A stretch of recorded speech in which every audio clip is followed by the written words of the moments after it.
Muito obrigado, queridos. Podem se assentar. Eu vou liberar também essa equipe que está, acelerando a semana toda. Estão acelerando a semana toda. Nós estamos na terceira série da mensagem Acelere, recapitulando um pouquinho o que compartilhamos semana passada. Viver é mais que sobreviver, e nem sempre nós precisamos concordar ou mesmo entender o que está acontecendo conosco, mas devemos aceitar por esta ser o melhor tempo da nossa vida, porque quando nós entendemos que o melhor tempo que nós estamos vivendo é o hoje, nós vamos entender os processos que Deus usa, independente de qual seja a circunstância.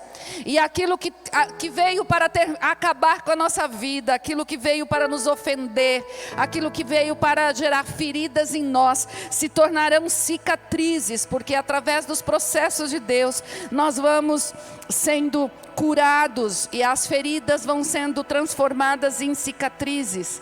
E é através destas cicatrizes, através daquilo que nós recebemos da parte de Deus, que nós vivemos as três ações dentro do reino de Deus.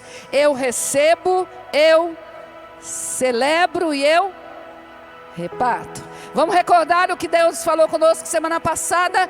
Eu recebo, eu celebro e eu reparto. Olha para quem está do seu lado e diz: eu recebo, eu celebro e eu reparto com você tudo o que Deus está fazendo na minha vida. Aprendemos também que quando os ventos mudam, quando as tempestades chegam na nossa história, nós precisamos manter o nosso posicionamento de fé. Pois Jesus está no barco e Ele está tão seguro do destino que Ele já estabeleceu para você que Ele descansa no barco. Ele dorme no barco. E se Jesus pode descansar no barco, eu e você também podemos. Porque nós lançamos sobre Ele todas as nossas preocupações, todas as nossas ansiedades. Porque Ele é o leão que cuida de nós. Ele é o leão que cuida de nós. Aprendemos que nós devemos continuar vivendo essa grande aventura, que é a nossa jornada de fé. A nossa jornada de fé não é monótona, a nossa jornada de fé não é uma vida sem graça, mas sim é uma grande aventura, porque todos os dias Deus está fazendo uma coisa nova. Todos os dias está surgindo algo novo, mesmo quando nós não percebemos.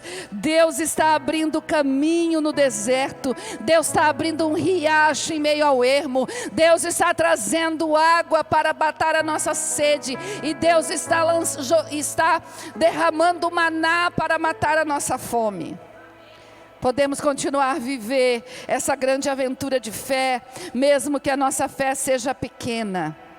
Porque aprendemos que quando nós depositamos esta fé, mesmo que menor do que um grão de mostarda, mas quando depositamos essa fé na pessoa certa, em Jesus, o leão da tribo de Judá, as montanhas vão se mover diante de nós. Nós vamos ousar a navegar em águas profundas, dormir durante a tempestade, descansar em Deus e remar contra a correnteza, porque Ele vai dizer o momento certo para nós continuarmos a remar. E aí nós vamos descobrir que os ventos de Deus estão a nosso favor. Você lembra? Os ventos de Deus estão a seu favor. Ele está a seu favor. Mesmo que a estratégia do inimigo é lançar acusações, culpa no nosso coração, dizendo: Deus não está interessado em você, Deus não está se importando com você, porque você não merece, porque você é pecador, porque você é isso, porque você é aquilo. Nós lançamos todas as nossas culpas na cruz do Calvário, porque lá toda a condenação que estava sobre nós foi lançada sobre Jesus. E quando eu me coloco nesta posição, a culpa já não faz parte da minha vida. O que vai fazer parte da minha vida é a paz. E esta paz vai ser uma âncora para a minha alma, para que eu deixe meu passado, intensifique meu presente e eu acelere para o meu futuro. Mas não é viver de qualquer forma. Aprendemos também que a nossa vida deve ser plena, plenamente abastecida, plenamente realizada e plenamente saudável. Aprendemos que um grande remédio para a nossa vida é nós amanhecermos todos os dias agradecendo a Deus e anoitecermos engrandecendo ao Senhor. E quando nós agradecemos a Deus pela manhã e engrandecemos ao Senhor à noite, nós vamos passar um dia também agradecendo as pessoas que estão ao nosso redor e engrandecendo as pessoas que estão ao nosso redor. Eu imagino que durante essa semana, mulheres receberam cestas de café da manhã, homens receberam presente surpresa no trabalho, filhos foram convidados pelos seus pais para tomar um sorvete em fora de época. Fora de época, assim que o filho não estava esperando, porque com 40 graus hoje haja sorvete. Eu imagino que durante essa semana você elogiou as pessoas que estão ao seu lado, porque você não está vindo ao templo somente para conhecer, você está vindo ao templo para receber, celebrar e repartir. E semana passada você recebeu, você celebrou, e eu tenho certeza que durante a semana você repartiu com aqueles que estão ao seu redor. Mas se você não fez durante a semana, eu vou te dar uma oportunidade. Você que é marido, olha para sua esposa e faz uma declaração de amor para ela. Você que é esposa, olha para o seu marido e faz uma declaração de amor. Você que está sozinha, que o seu marido já partiu para a eternidade, ou que você não é casado, olha para a pessoa que está do seu lado e elogia ela. Vamos praticar o que a palavra de Deus diz? Ah, pastora, fazer uma declaração de amor para a pessoa que está do seu lado? Sim, faça uma declaração de amor. Uma declaração de amor saudável, santa. Em Deus você pode olhar para um outro homem e dizer: eu te amo em Cristo Jesus. O pastor Mauro, ele quebra muitos protocolos aqui, porque em tempos, pré-pandemia, antes da pandemia, pastor Mauro sairia beijando a careca de um monte de homem aí. Não é, pastor Mauro? Hoje não pode fazer por causa da pandemia. Porque quando o nosso coração é bom, os nossos olhos também serão bons. E nós podemos olhar um para o outro e sem nenhuma falsidade dizer: eu te amo em Cristo Jesus. Sem nenhuma imoralidade dizer: eu te amo em Cristo Jesus. Aprendemos que quando estamos plenamente saudáveis, Deus vai nos usar para não somente chegar ao nosso destino profético, mas também levar outros, conduzir outros a este destino pleno em Deus. E hoje nós vamos continuar acelerando. E o tema da mensagem de hoje é: seja um redescobridor. Seja um redescobridor. O texto que nós vamos usar é João capítulo 14, versículo 6. Respondeu Jesus: eu sou o caminho, a verdade e a vida. Ninguém vem ao Pai a não ser por mim. Augusto Cury, um grande escritor e psicólogo dessa geração, ele diz o seguinte: que os nossos maiores problemas não estão nos obstáculos do caminho, mas na escolha da direção certa enquanto estamos no caminho. Jesus é o caminho. E essa jornada da fé, que nada mais é de que seguir este caminho chamado Jesus, é uma aventura no caminho das redescobertas. Uma descoberta o coloca em um novo caminho, enquanto que uma redescoberta leva você pelo mesmo caminho que você percorreu anteriormente, porém agora você passa a notar aquilo que anteriormente você não notava, apesar de já estar lá. Então eu vou redescobrir essa trilha, eu vou redescobrir esta floresta, eu vou redescobrir este país. O Evangelho é o verdadeiro caminho das redescobertas. O Evangelho, a palavra de Deus, é um caminho de redescobertas. É incrível como nós temos experiências profundas em Deus, quando lemos pela segunda, terceira, quarta vez o mesmo texto. Nós nos deparamos com um texto que nós já conhecemos. Desde o primeiro versículo até o último versículo daquele capítulo da Bíblia, nós já lemos muitas vezes, até muitas vezes ministramos sobre aquele texto, mas quando nós nos assentamos para redescobrir o que Deus tem escondido naquele texto, nós vamos notar coisas que anteriormente nós não havíamos notado. E quando há uma invasão do sobrenatural na nossa vida, nós começamos a viver um processo de redescoberta. Você tem um passado. Quem aqui tem um passado? Nossa, tem gente que nasceu hoje. Quem aqui tem um passado? Levanta a mão, meu irmão, participa da administração. Você tem um passado. E não importa quantos anos você já tenha vivido, talvez você já tenha vivido mais do que eu, talvez você já tenha vivido 20, 30, 40 anos. Ou talvez você já esteja aí na fase dos seus 70 ou 80 anos, como é a fase que a minha mãe está vivendo. E está forte, bonita, elegante ali. Olha, gente, a minha mãe que está ali. 83 anos de beleza, de saúde e de vida. Vocês querem aplaudir a minha mãe? Assim como a minha mãe, você tem um passado. E você percorreu este caminho chamado vida. E ao percorrer este caminho, eu garanto para você que você não notou muita coisa que já estava lá. Você não percebeu muita coisa que passou por este caminho. Ou talvez percebeu, mas não deu o devido valor. E nós hoje vamos percorrer o caminho da redescoberta para ver o que já estava lá e nós não havíamos notado. E para isso 3 princípios precisam estar bem firmes dentro de nós. 3 princípios que nos levam a redescobertas poderosas. O primeiro princípio é ser. A Bíblia diz em Mateus capítulo 5, versículo 16, diz assim: assim brilha a luz de vocês diante dos homens, para que vejam as suas boas obras e glorifiquem ao Pai de vocês que está nos céus. O princípio do ser te leva a ser luz na escuridão. Brilhar na escuridão. Quando você assume para você esta posição que Deus te colocou, você será tudo o que você precisar, quando precisar. No caminho das redescobertas, você é luz, e a sua luz vai brilhar sobre a escuridão. Olha para o irmão e diz assim: você é luz.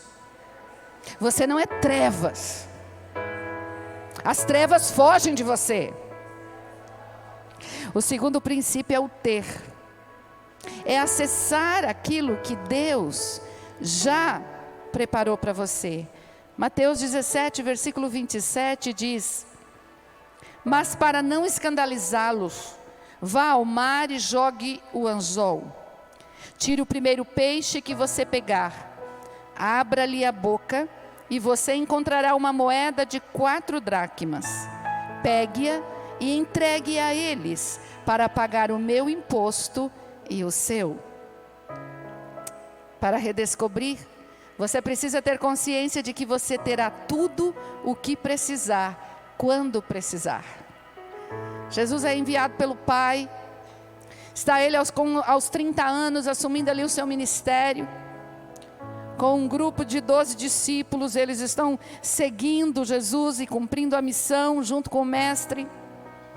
E de repente os cobradores de impostos estão chegando.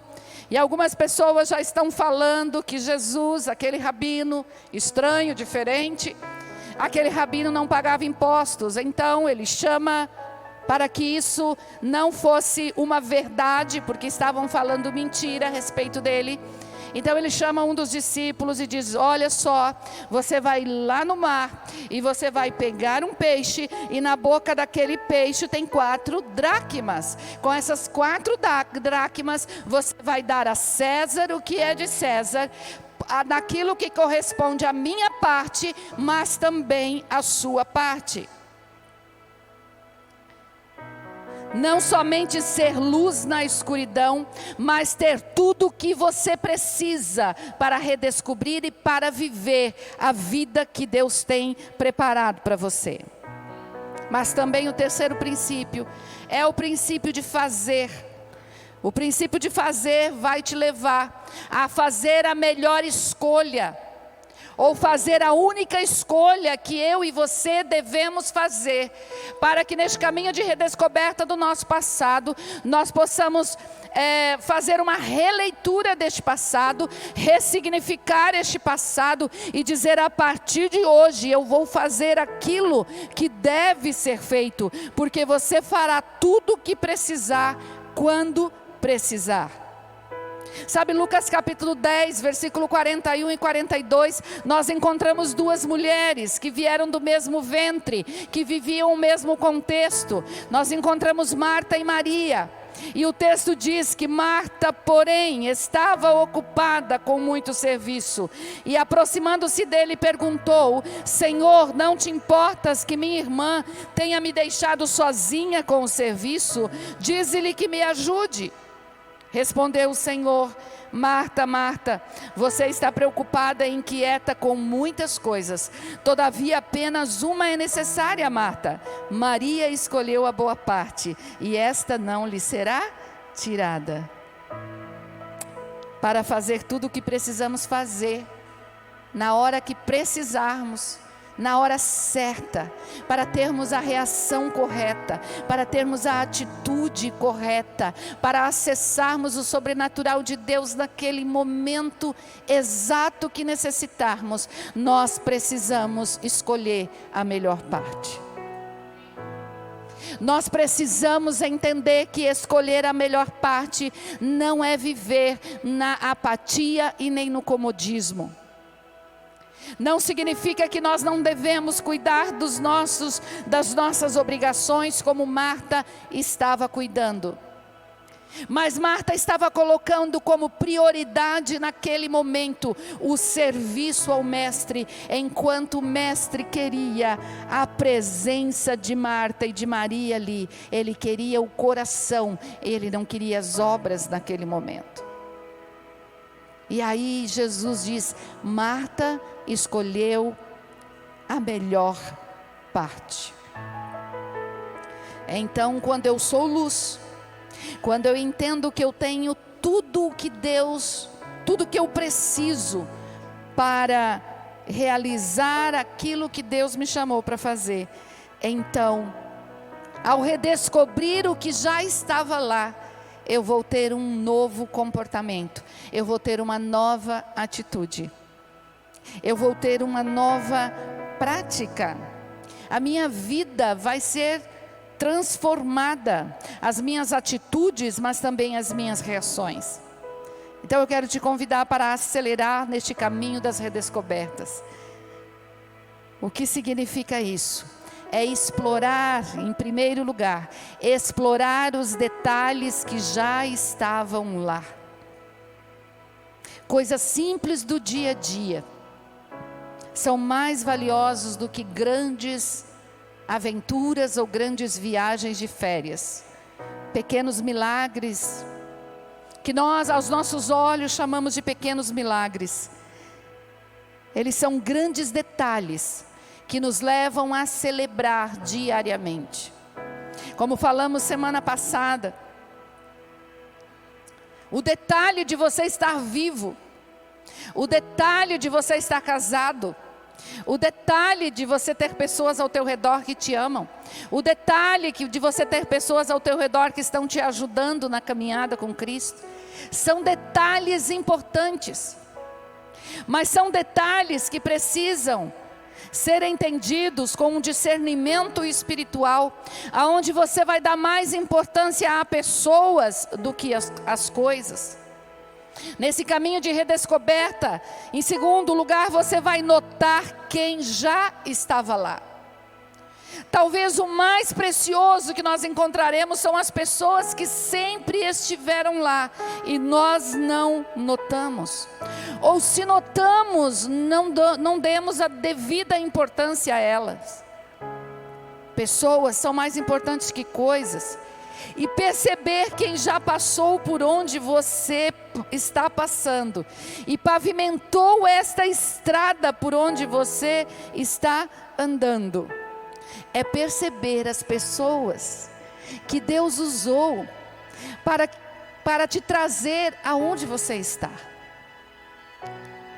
Quem já passou por este caminho antes de você. É reconhecer que no seu passado estavam os seus pais. É reconhecer que no seu passado estavam os seus pais que provavelmente não foram perfeitos com você, que cometeram erros. Mas eles tiveram muitos acertos. É perceber os seus pais no passado e aprender no passado aquilo que você deve imitar e aquilo que você deve evitar. É perceber inclusive os ofensores que passaram pela sua vida, aqueles que marcaram negativamente a sua vida, quer dentro da sua casa biológica, quer dentro da sua casa espiritual chamada igreja, quer dentro de um contexto social, os ofensores que passaram pela sua vida. Você deve sim perceber estes ofensores que passaram e valorizar. O que ele fez, pastora, contra mim? Valorizar o que Deus fez na sua vida através dessas ofensas. Porque Deus usa as ofensas para revelar o que está no nosso coração. Deus usa as ofensas para tratar o nosso caráter. Deus não levanta o ofensor para te ofender, mas quando o inimigo usa uma pessoa e te ofende, ele toma essa circunstância, ele diz: eis aí uma oportunidade para eu tratar o caráter, porque agora vai se revelar o que está no coração desta pessoa. Agora vai se revelar se eu estou disposto, se essa pessoa vai perdoar. Agora vai se revelar se essa pessoa vai se vingar.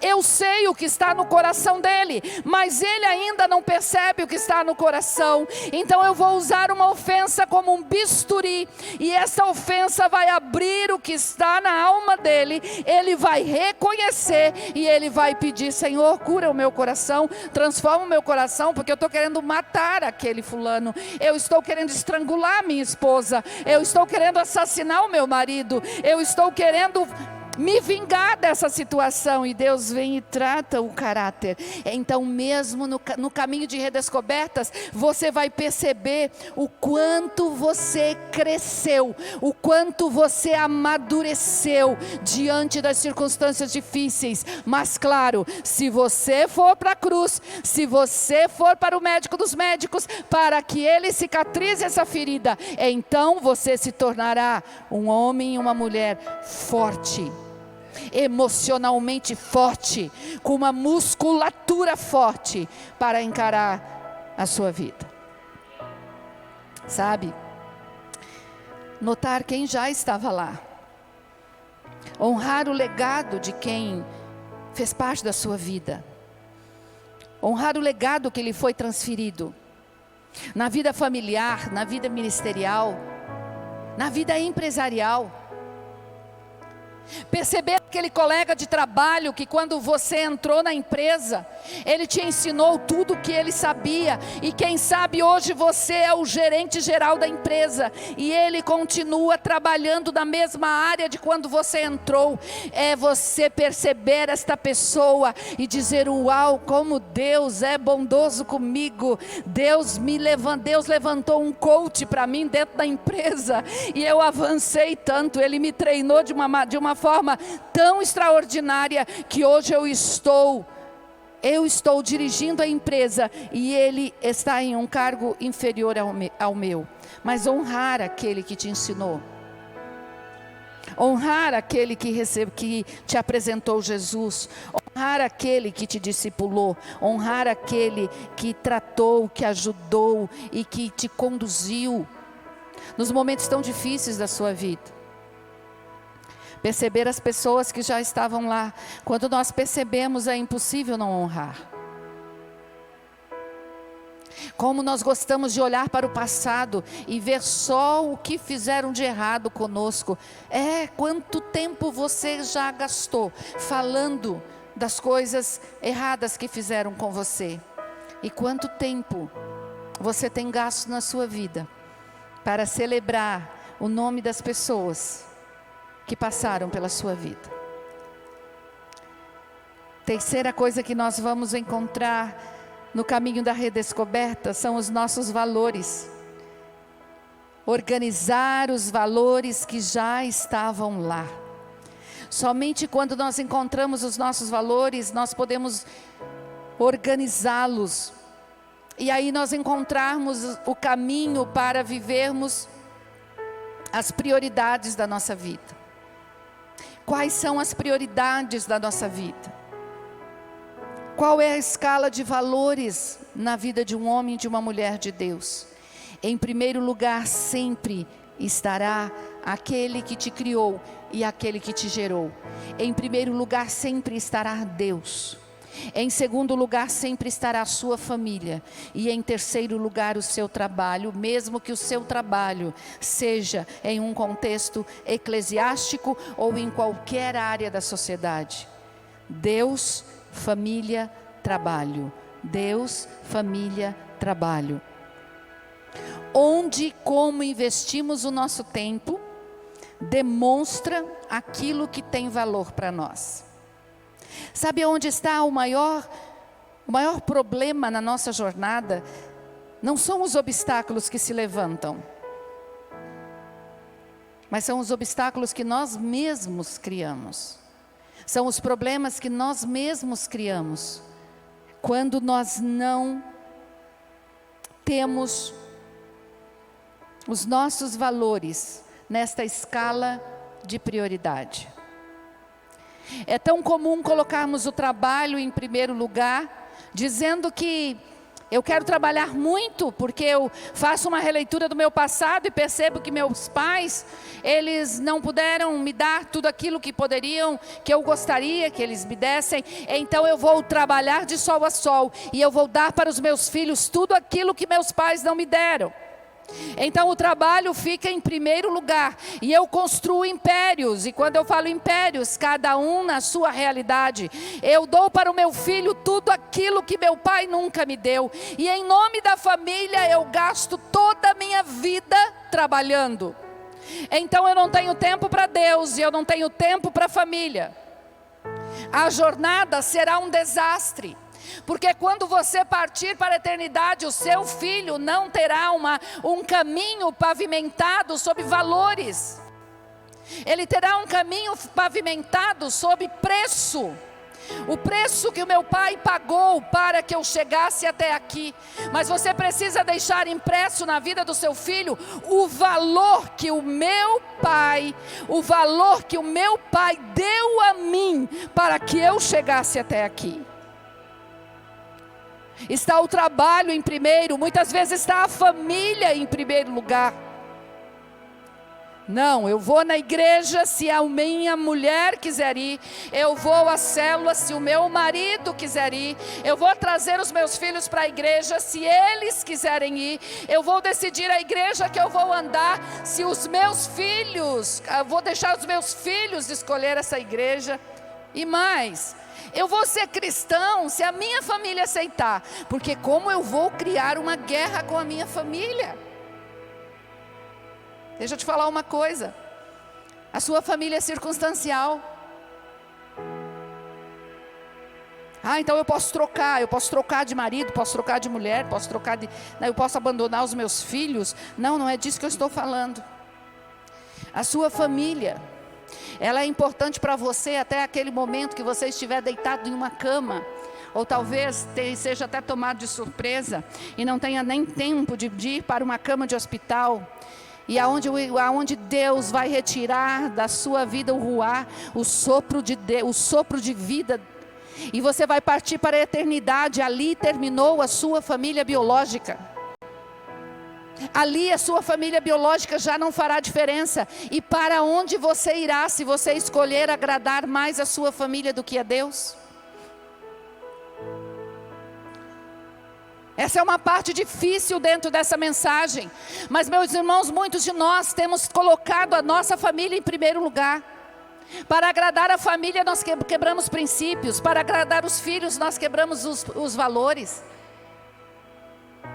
Para agradar os filhos, nós autorizamos que eles façam aquilo que eles querem. Você não está pavimentando o caminho de bênção para os seus filhos. Você precisa pavimentar um caminho de bênção para os seus filhos. E a pavimentação está nos princípios da palavra. A pavimentação está em Deus, é o primeiro lugar. Muitas vezes eu já falei desse púlpito, que falei com meu marido: entre Deus e você, você já perdeu. Para os meus filhos a mesma coisa. Não entra nessa disputa, não queira que eu escolha entre vocês e Deus, vocês já perderam. Porque eu sei que se eu escolher meu marido, eu vou estar sozinho na luta na minha jornada. Agora, se eu escolher Deus, eu não vou estar sozinho. Deus vai estar comigo. E Deus vai manter o meu marido ao meu lado na minha jornada.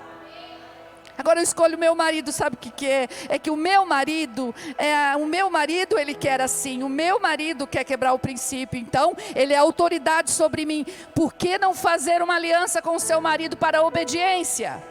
Porque quando o marido diz que é para obedecer, você, obedecer eu não quero. Mas na hora de quebrar o princípio, eu tenho que estar em unidade com meu marido. Na quebra do princípio, estou junto. Na obediência, não é bem assim que tem que fazer, né, amor? Tá doendo aí, meu irmão? Olha para quem está do seu lado e diz: organize os valores que já estavam lá. Você só tem uma vida para viver e ela logo passará. E essa jornada precisa ser pavimentada com os princípios. Quarto ponto: acreditar no quanto estava lá. Acreditar no quanto estava lá. Tudo que está faltando em você está sobrando em Deus. Está faltando saúde, há um rio de cura. Está faltando alegria, há uma força do Senhor para te colocar de pé. Está faltando realização, nada é impossível para Deus. Está faltando recursos financeiros, Ele é o dono do ouro e da prata. Está faltando vida, Ele é a ressurreição e a vida. Nessa redescoberta, Ele pergunta para você: o que queres que eu te faça?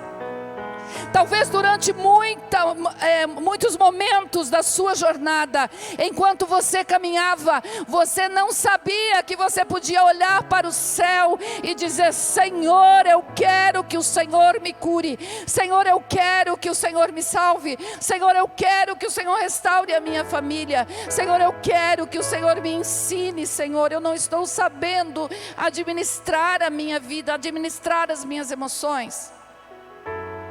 Mas Deus não sabia, pastora. Ele poderia fazer mesmo sem eu pedir, é verdade. Mas esse não é o modus operandi de Deus. Não é dessa forma que Deus trabalha com seus filhos.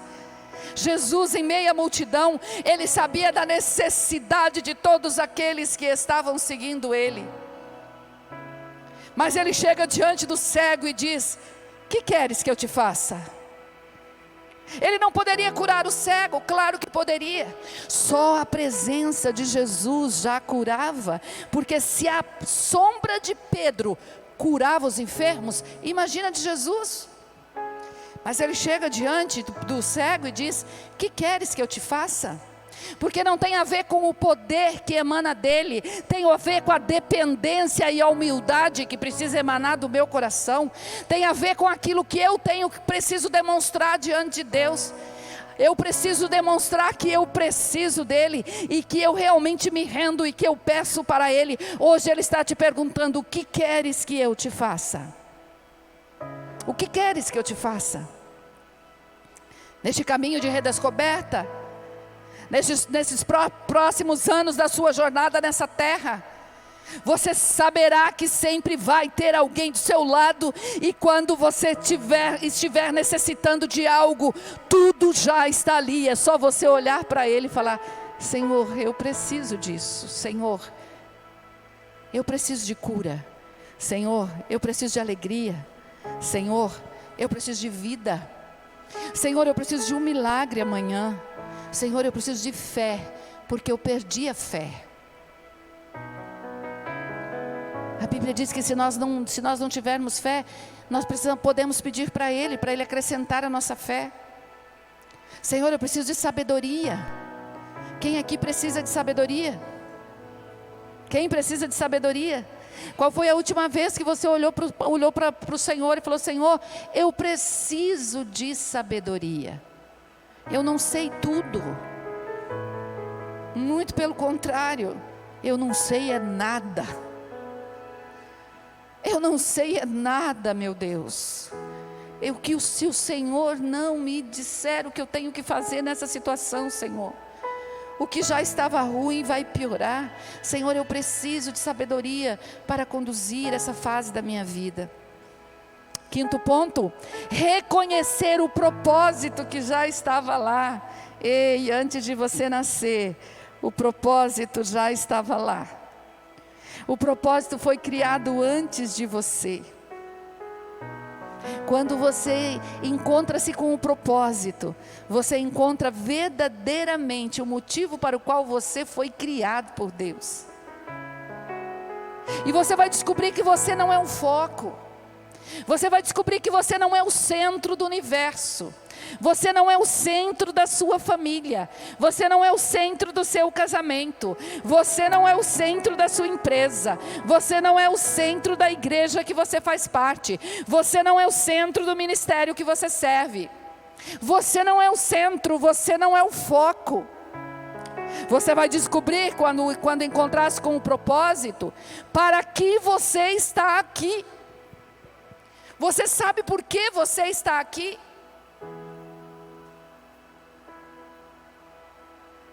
Você sabe qual é o propósito? Sim, eu ainda não descobri qual é o propósito. Eu não sei se eu devo, não sei se eu devo comprar um carro, ou se eu devo construir uma casa. Isso não tem a ver com propósito. Eu não sei se eu devo ser médico, ou se eu devo ser pastor. Isso não tem a ver com propósito. Sabe qual é o propósito pelo qual você está aqui?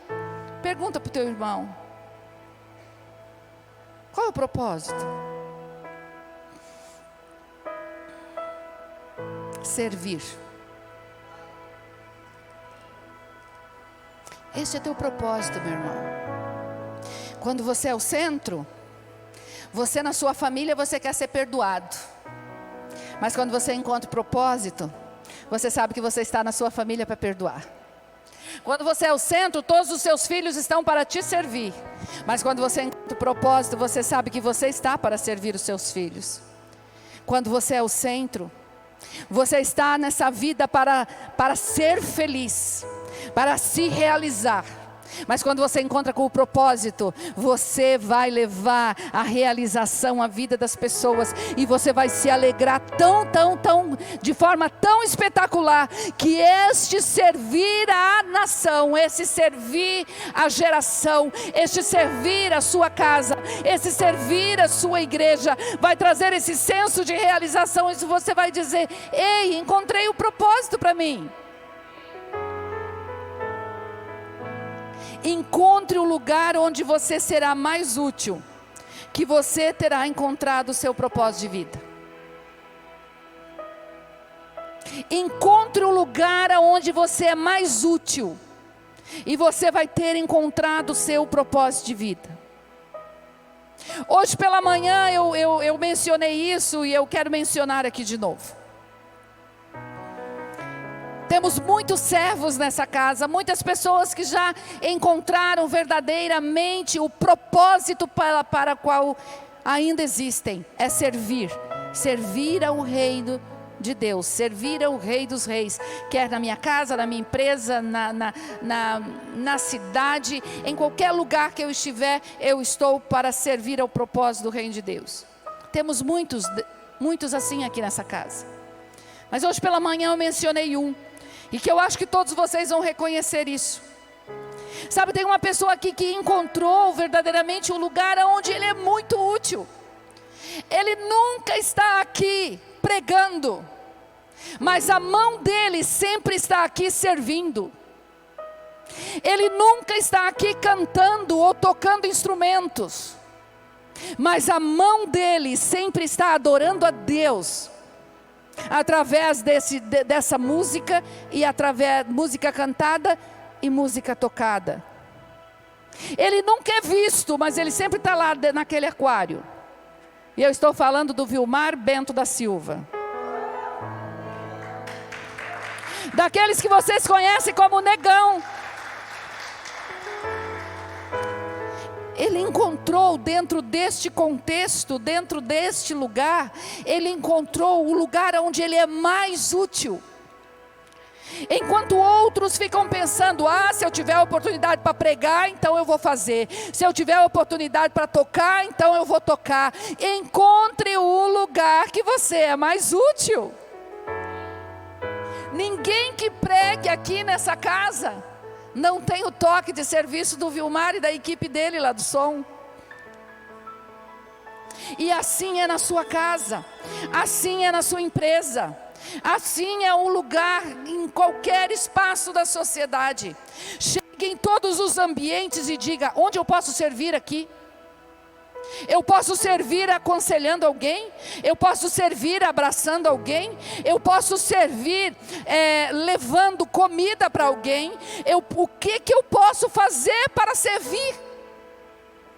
Cortar essa síndrome de olhar sempre para o próprio umbigo. É tudo para mim, é tudo para mim. A igreja tem que me servir, a família tem que me servir, o meu patrão tem que me servir, os meus amigos têm que me servir. Tudo precisa servir aquilo que é o meu propósito de vida. Descobriu o teu propósito de vida? Tem gente em crise durante anos, 50 anos da vida, e ainda não descobriu o propósito. O propósito é servir. Se você caminhar dessa forma, realmente você vai encontrar o espaço adequado, aonde realmente você recebeu um desenho.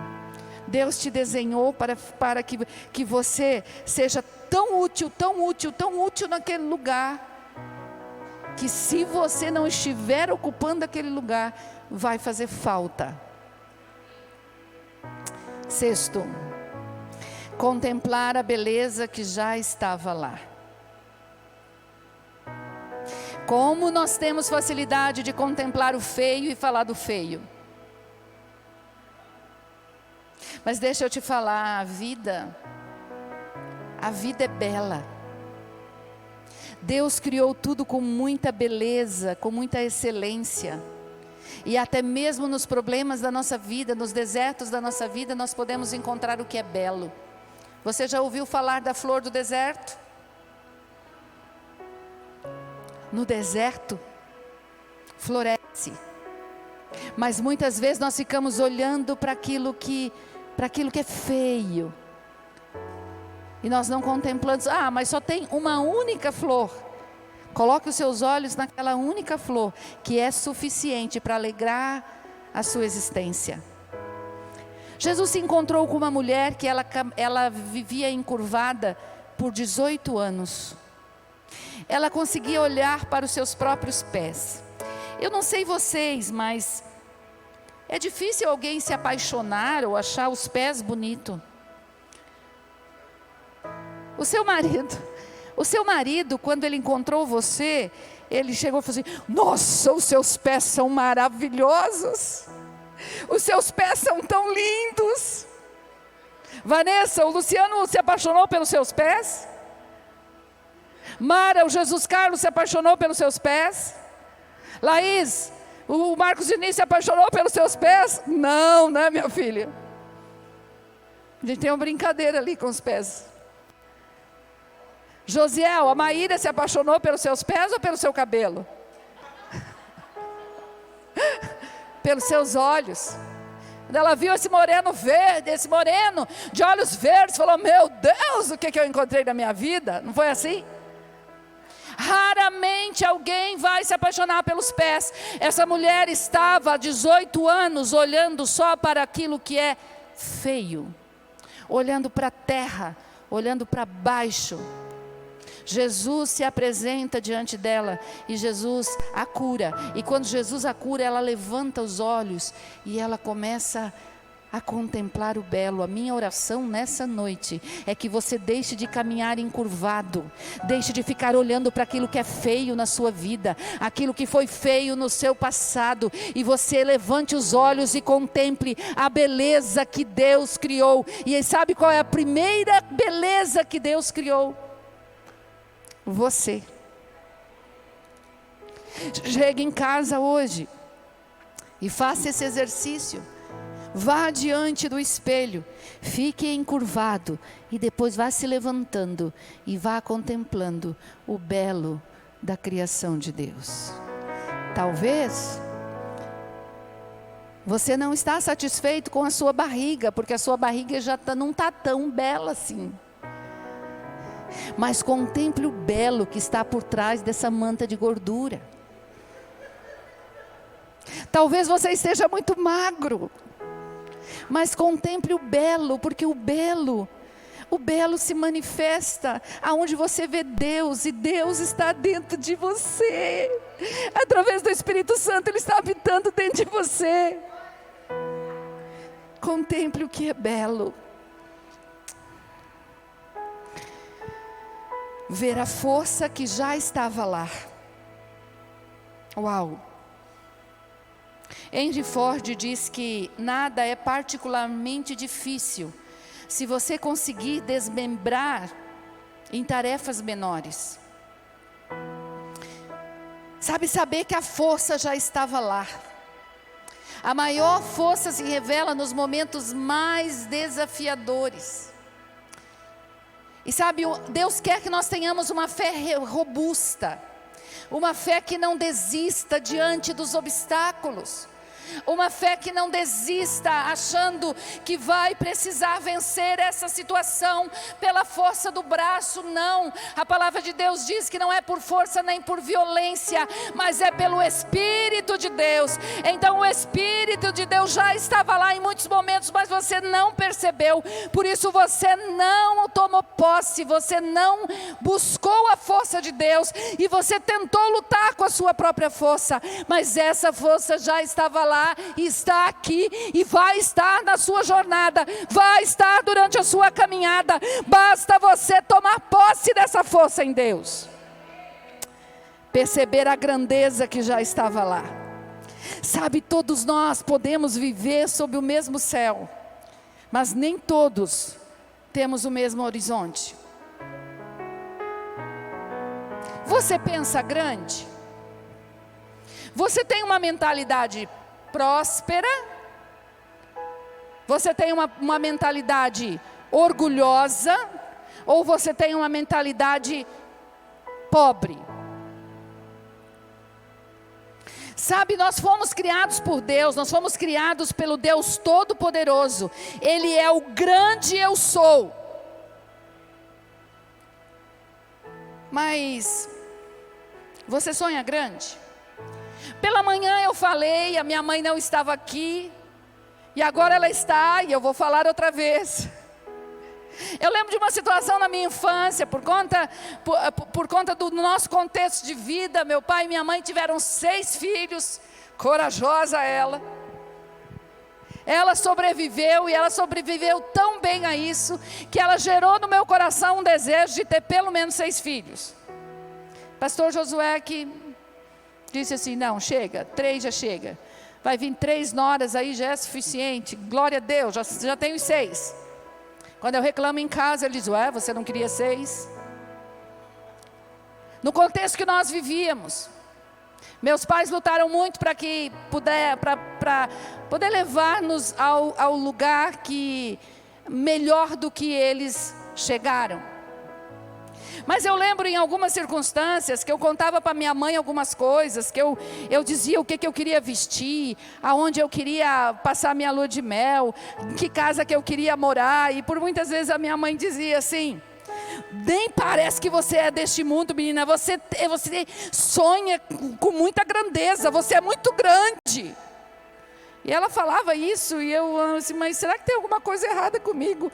Aí hoje pela manhã eu falei, a minha mãe fez essas declarações, mas eu sonho grande mesmo. Eu sonho alto. Eu nunca tive sonho pequeno, né, mãe? Nunca tive sonho pequeno. E esses sonhos nos movem. Nós precisamos ter uma mente, não uma mente soberba, mas nós precisamos sonhar com grandeza. Olha o que diz Salmo, capítulo 8, do versículo 3 ao 8. Quando contemplo os teus céus, obra dos teus dedos, a lua e as estrelas que ali firmaste, pergunto: que é a Genoveva, para que com ela te importes? E o filho do homem, para que com ele te preocupes? Tu o fizeste um pouco menor do que os seres celestiais, e o coroaste de glória e de honra. Tu o fizeste dominar as obras das tuas mãos, sob os seus pés tudo puseste.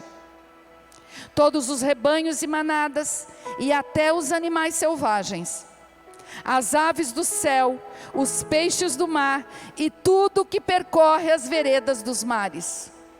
Você está entendendo que Deus não está falando dele nesse texto? Que o salmista não está falando dele nesse texto. O salmista está falando de você. O salmista está falando de mim. Ele está falando que Deus nos criou. E Ele nos criou um pouco abaixo dos seres celestiais, mas Ele nos coroou de glória e honra. Então Ele colocou honra sobre nós, e além de colocar honra sobre nós, tudo que Ele criou, Ele colocou debaixo do nosso governo, debaixo do nosso domínio, está debaixo dos nossos pés, não para destruirmos, mas para que nós governássemos. A palavra de Deus diz que os céus pertencem ao Senhor, mas a terra Ele deu aos filhos dos homens. Eu e você somos filhos dos homens, por isso que eu coloquei aqui o meu nome. Você precisa pensar grande, meu irmão. A miséria busca companhia. A miséria está buscando companhia, mas você não é companhia para a miséria. O inimigo sempre encontrará adeptos da mediocridade para reduzi-los à insignificância, mas os que aceleram para o sobrenatural sabem que a grandeza é a mentalidade do céu. Ter uma mentalidade de grandeza não é ter uma mentalidade soberba de estar acima dos seus irmãos, se achar superior aos seus irmãos, mas não ter uma mentalidade soberba, uma mentalidade de grandeza, é você assumir o grande eu sou que está habitando dentro de você, e a mentalidade dele passa a ser a sua mentalidade, e você começa a caminhar, você começa a seguir nessa jornada de fé, sabendo que o grande eu sou está depositando em você sonhos grandiosos. E Ele só não deposita, como Ele dá toda a capacitação para você ir adiante. Mentalidade soberba, mentalidade próspera e mentalidade pobre. Qual a diferença? O Josiel compra um carro, pensa naquele carro dos sonhos. Qual que é o teu carro de sonhos, Josiel? Revela aí, revela, meu irmão. Santa Fé. Aí o Josiel sonha com o Santa Fé. O Josiel tem uma mentalidade pobre. E aí ele chega um dia aqui na frente da igreja, e ele conseguiu a Santa Fé que ele sempre desejou. E aí chega um irmão e diz: meu irmão, que carrão, hein? Pois é, comprei em 48 parcelas, não sei se eu vou conseguir pagar, porque do jeito que está o governo, mas vamos lá, né, vamos acreditar, né, porque, meu irmão, eu sei, as coisas estão muito difíceis. Por quê? Porque o Josiel, ele tem medo de falar para o irmão que Deus presenteou esse carro para ele, daí ele fica colocando problemas diante daquilo que ele comprou.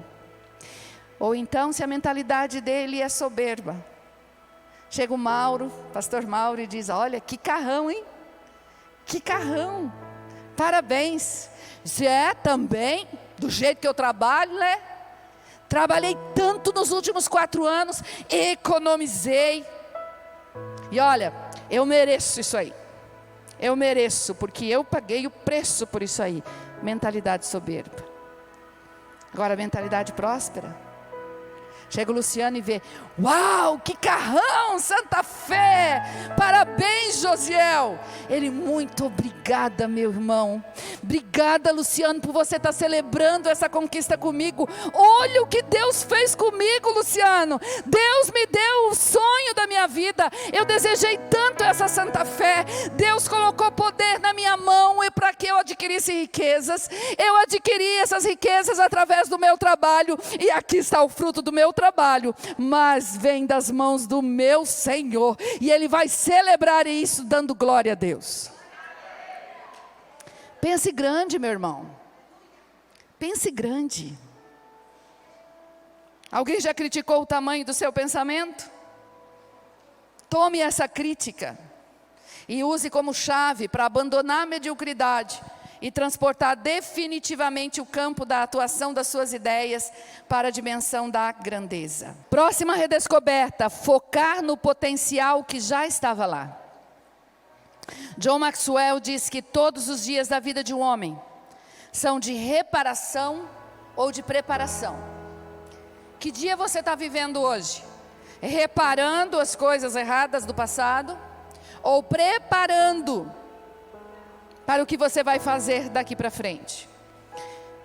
A reparação se faz com aquilo que nós já realizamos. A preparação é para aquilo que você vai viver e fazer daqui em diante. O melhor do seu potencial, a maior força que você deve imprimir, o maior tempo que você deve dedicar é na preparação. Quanto mais você se prepara, menos você repara. Quanto mais preparado estiver, menos reparação você terá que fazer naquilo que está sendo realizado hoje. E para isso, meu irmão, deixa eu te dar um conselho. Prepare-se para o que Deus tem para você. E o que Deus tem para você é grande. Então prepare-se para a grandeza. Como pastor, eu vou manter o meu coração com esta fé. Aprenda a voar com as águias. Não se mantenha ciscando com as galinhas. Lembra da mulher encurvada? A mulher encurvada só olhava para o chão. Agora eu quero trazer aqui aquelas pessoas que vivem ciscando com as galinhas. Ei, Deus quer que você voe, e galinha não levanta voo. Procure pessoas que sonhem grande. Procure pessoas que se movam no sobrenatural. Caminhe com pessoas de fé. Caminhe com pessoas que depositem fé nos seus sonhos. Caminhe com pessoas que aplaudam as suas conquistas. Caminhe com pessoas que te motivem. Caminhe com pessoas que não desacreditam em você. Para de ciscar com as galinhas. Caminha com gente grande. Tenha conversas de gente grande. Converse com pessoas que têm a mentalidade esticada, que têm o coração expandido em Deus. Converse com pessoas que não venham infeccionar suas feridas, mas converse com pessoas que tenham bálsamo para sarar as suas feridas. Tenha amizade com pessoas que estão dispostos a seguir esta jornada de fé junto com você, não com pessoas que ficam te trazendo para trás. Você dá um passo e aí tem um amigo que faz você dar 2 passos para trás. Caminhe com gente grande, voe com as águias, deixe as galinhas. Quando você estiver voando com as águias e você já estiver fortalecido, aí sim você pode ajudar aquela que está ciscando a se levantar também. Em nome de Jesus, para de ter a sua mente na terra e os pés voando. Você precisa manter os seus pés na terra, mas ter a mente no céu. Tem pessoas que vivem no idealismo, e sobre isso nós vamos falar no próximo domingo. Então não perca a mensagem do próximo domingo. Tem pessoas que vivem só sonhando. Maridos que só sonham, mas não realizam. Mulheres que só sonham, mas não realizam. Ei, tenha os pés no chão. Fala, quando a gente diz que tenha os pés no chão, faça a sua parte. Faça a sua parte. Tenha a sua mente no céu.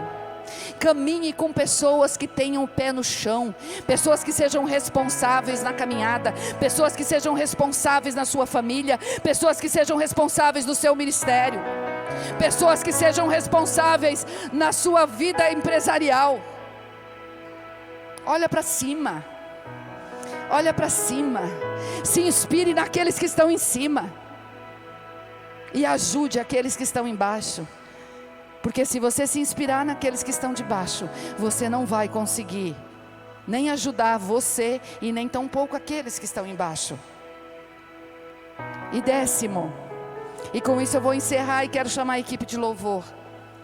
Nesse caminho de redescoberta, você vai encontrar o amor que já estava lá. De todas as redescobertas da nossa vida, a mais importante é a redescoberta do nosso próprio coração. Estas são as redescobertas mais significativas na vida de um homem. O que está no seu coração? Medo, pecado, culpa? Ei, o amor já estava lá. O amor já estava lá quando você pecou. Não tenha medo, a luz deste amor, a luz do Senhor já entrou naquele momento, já entrou na escuridão da sua vida. Este amor imutável de Deus já estava lá, mesmo antes de você nascer. Este amor sempre esteve lá dizendo: ei, meu filho, você é o meu filho amado em quem eu tenho muito prazer. Este amor esteve lá, mas este amor está aqui. E Ele quer fazer uma faxina no seu coração. Ele quer fazer uma limpeza na sua vida. Porque o amor, ele vem limpando. O amor vem tirando o lixo. O amor vem tirando a sujeira. O amor vem perfumando o ambiente. Sabe, o amor não deixa nada escondido. Ele levanta os tapetes, Ele limpa as gavetas. Ele purifica as nossas intenções. Ele tira o lixo que está depositado dentro de nós, os pensamentos que o inimigo tem lançado na nossa mente, os sentimentos que têm sido guardados no nosso coração. Ele vai removendo os mortos do nosso passado. Tem mortos aí dentro. Tem mortos aí dentro.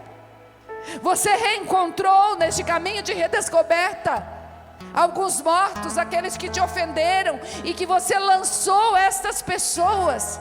Não lançou a ferida por mar do esquecimento, mas lançou estas pessoas para a indiferença. Você matou essas pessoas. O amor vai entrando e ele vai desentulhando, e ele vai removendo os mortos. Ele vai brilhando na escuridão. Este amor que estava lá, ele já te perdoou na cruz. Este amor esteve no Éden. Este amor esteve na cruz. E este amor está aqui hoje.